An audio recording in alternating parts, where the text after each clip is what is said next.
జై శ్రీమన్నారాయణ. జై జై శ్రీమన్నారాయణ. ఈరోజు ఏకాదశి మీ అందరికీ బాగా తెలుసు.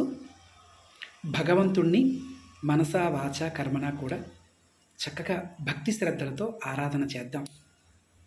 ఆ పూజ చేస్తున్నప్పుడు దృష్టి అటు ఇటు పెట్టొద్దు. భగవంతుడి పాదాల దగ్గరే మన మనసు ఉంచుదాం. అప్పుడప్పుడు అనేక రకాల ఆలోచనలు మనల్ని ఎప్పుడూ వెంటాడుతూనే ఉంటాయి. కనుక వాటినన్నింటినీ కూడా మనం పక్కకు నెట్టి గట్టిగా తోసి భగవంతుడి పాదాల దగ్గరే ఉంచి ఆ స్వామి యొక్క దివ్యమంగళ విగ్రహ స్వరూపాన్ని సేవిస్తూ ఆరాధన చేద్దాం. చేసింది గంట, 2 గంటల, 3 గంటల అన్నది కాదు. 5 నిమిషాలు చేయి. మనసంతా కూడా స్వామి పాదాల దగ్గర ఉంచు. ఆ స్వామి యొక్క రూపాన్ని ఆనందంతో, ప్రేమతో సేవిస్తూ అర్చన చేయి. అనేక శుభాలు కలుగుతాయి. ఏకాదశి ఫలితం దక్కుతుంది.